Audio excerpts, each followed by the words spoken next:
How does your head look to your eyes? Well, I tell you, it looks like what you see out in front of you, because all that you see out in front of you is how you feel inside your head. So it's the same with this. And so, for this reason, the great sixth patriarch, Huineng in China, said that it was a great mistake for those who were practicing Buddhist meditation to try to make their minds empty. And a lot of people tried to do that. They sat down and tried to have no thoughts whatever in their minds. And not only no thoughts, but no sense experiences. So they'd close their eyes, they'd plug up their ears, and generally go in for sensory deprivation. Well, sensory deprivation, if you know how to handle it, can be quite interesting. It'll have the same sort of results as taking LSD or something like that. And there are special labs made nowadays where you can be sensorily deprived to an amazing degree. But if you're a sort of a good yogi, this doesn't bother you at all, send some people crazy. But if you dig this world, you can have a marvelous time in a sensory deprivation scene. Also, especially if they get you into a condition of weightlessness. Skin divers going down below a certain number of feet, I don't know exactly how far it is, but get a sense of weightlessness. And at the same time, this deprives them of every sense of responsibility. They become alarmingly happy. And they have been known to simply take off their masks and offer them to a fish. And of course, they then drown. So if you skin dive, and you have to keep your eye on the time. You have to have a water watch or a friend who's got a string attached to you. If you go down that far, and at a certain specific time, you know you have got to get back. However happy you feel, and however much inclined to say, survival, what the hell's the point of that? And this is happening to the men who go out into space. They will increasingly find that they have to have automatic controls to bring them back. Quite aside that they can't change in any way from the spaceship. Now, isn't that interesting? Can you become weightless here? I said a little while ago that the person who really accepts transience begins to feel weightless. When Suzuki was asked, what is it like to have experienced Satori, enlightenment, he said, it's just like ordinary everyday experience, but about 2 inches off the ground. Zhuangzi, the Taoist, said, it is easy enough to stand still. The difficulty is to walk without touching the ground. And why do you feel so heavy? It isn't just a matter of gravitation and weight. It is that you feel that you are carrying your body around. So there is a koan in Zen Buddhism. Who is it that carries this corpse around? And so when you feel it, common speech expresses this all the time. Life is a drag. I feel I'm just dragging myself around. My body is a burden to me. To whom? To whom? That's the question. You see? And when there is nobody left for whom the body can be a burden, the body isn't a burden. But so long as you fight it, it is.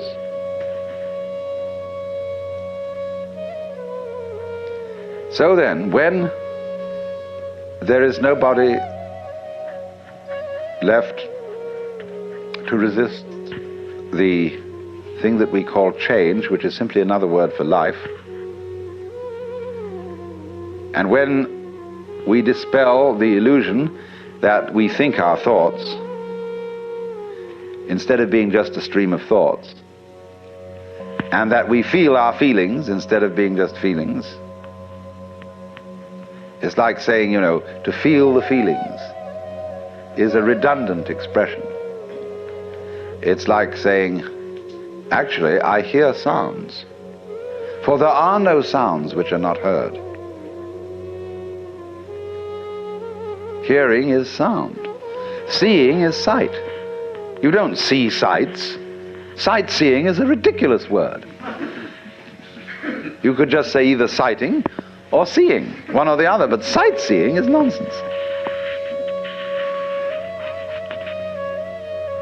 So we keep doubling our words, and this doubling is comparable to oscillation in an electrical system where there's too much feedback, where you remember in the old-fashioned telephone, where the receiver was separate from the mouthpiece, the transmitter. If you wanted to annoy someone who was abusing you on the telephone, you could make them listen to themselves by putting the receiver to the mouthpiece. But it actually didn't have that effect. It set up oscillation. It started to howl. It could be very, very hard on the ears. The same way, if you turn a television camera at the monitor, that is to say, the television set in the studio, the whole thing will start to jiggle. The visual picture will be of oscillation, like that. And the same thing happens here. When you get to think that you think your thoughts, the you standing aside the thoughts has the same sort of consequence as seeing double.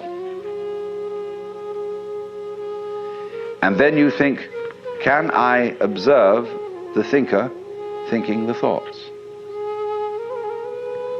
Or, I am worried, and I ought not to worry, but because I can't stop worrying, I'm worried because I worry. And you see where that can lead to. It leads to exactly the same situation that happens in the telephone, and that is what we call anxiety, trembling. But this discipline that we're talking about of Nagarjuna's abolishes anxiety, because you discover that no amount of anxiety makes any difference to anything that's going to happen.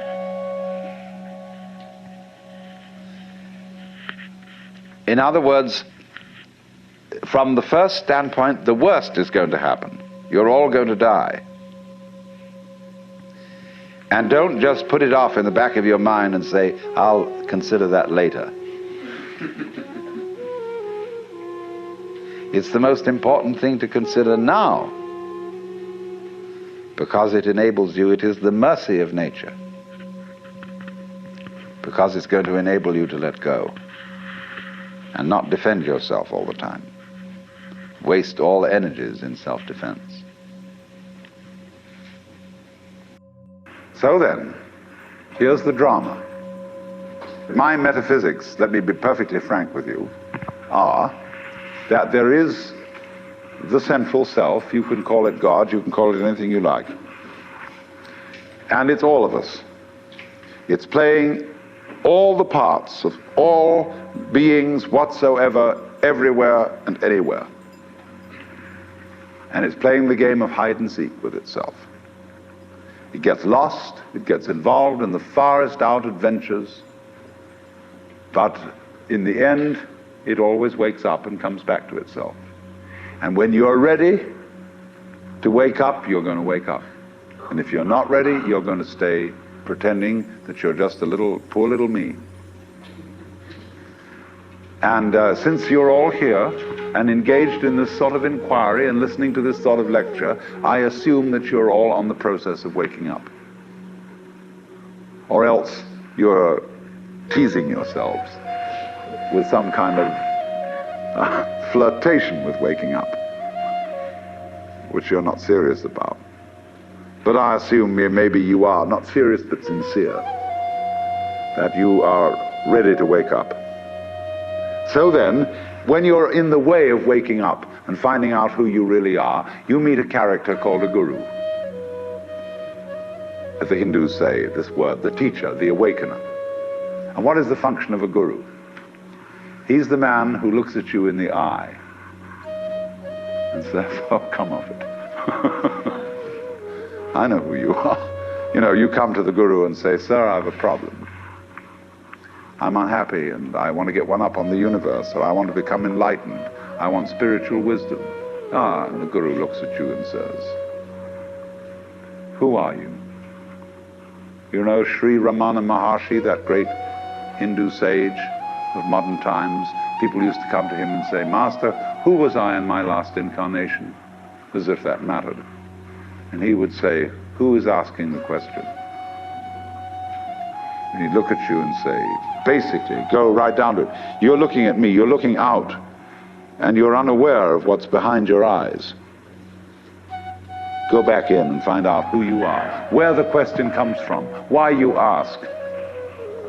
And if you've looked at a photograph of that man, I have a gorgeous photograph of him, and you look in those, I walk by it every time I go out of the front door, and I look at those eyes, and the humor in them, the lilting laugh that says, oh, come off it, man. Shiva, I recognize you.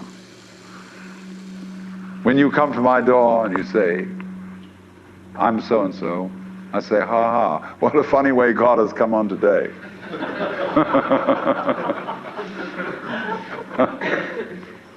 There are all sorts of tricks, of course, that gurus play. They say, well, we're going to put you through the mill. And the reason they do that is simply that you won't wake up until you feel you've paid a price for it.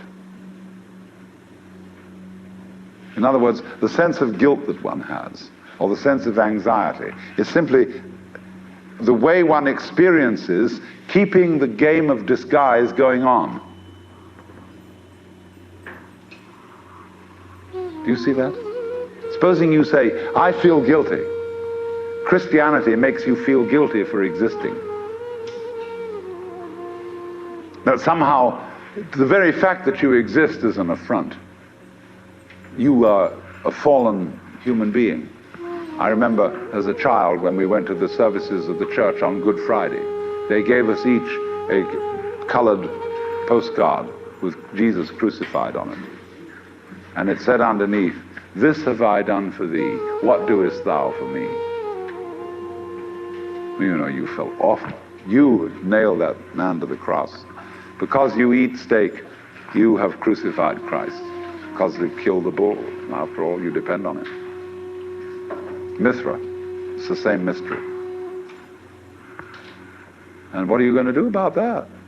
This have I done for thee, what doest thou for me? You feel awful that you just exist at all. But that sense of guilt is the veil across the sanctuary. Don't you dare come in. In order to, you know, in all mysteries, when you're going to be initiated, there's somebody saying, don't you come in. You've got to fulfill this requirement, of this requirement, of this requirement, of this requirement, then we'll let you in. And so you go through the mill.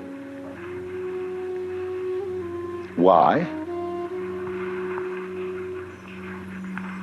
Because this is, you're saying to yourself, I won't wake up until I feel I deserve it. I won't wake up until I've made it difficult for me to wake up. So I invent for myself an elaborate system of delaying my waking up. I put myself through this test and that test, and when I feel it's been sufficiently arduous, then I may at last admit to myself who I really am, and draw aside the veil, and realize that after all, when all is said and done,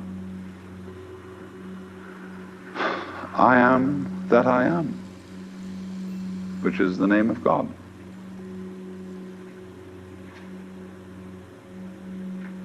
And when it comes to it, that's really rather funny. They say in Zen, when you attain Satori, nothing is left to you at that moment but to have a good laugh. But naturally, all masters, Zen masters, yoga masters, every kind of master, puts up a barrier and says to you,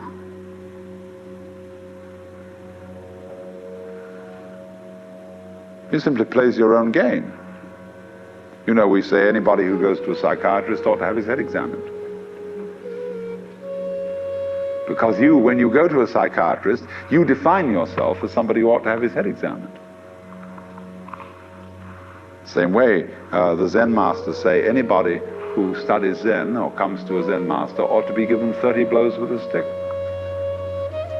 Because he was stupid enough to pose the question that he had a problem. But you're the problem. You put yourself in this situation. So it's a question fundamentally, do you define yourself as a victim of the world or as the world? You can define yourself. You see, if you identify you with what you call the voluntary system of the nerves and say, only that's me, and that's really a rather limited amount of my total performance, what I do voluntarily, then you've defined yourself as the victim in the game. And so you are able to feel that life was a trap. Something else, whether it was God or whether it was fate or whether it was the big mechanism, the system, imposed this on you. And you can say, poor little me. But you can equally well, and with just as much justification, define yourself not only as what you do voluntarily, but also what you do involuntarily. That's you too. Do you beat your heart or don't you? Or does it just happen to you? And if you define yourself as the works, then nobody's imposing on you. You're not a victim. You're doing it. Because you can't explain how you do it in words, because words are too clumsy. And it takes too long to say. You get bored with it. But actually, then you can say, with gusto,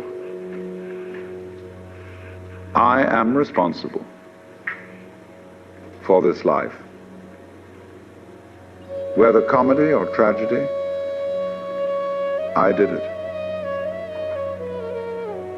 And it seems to me that that is a basis for behavior and going on, which is more fundamentally joyous and profitable and great than defining ourselves as miserable victims or sinners or what have you.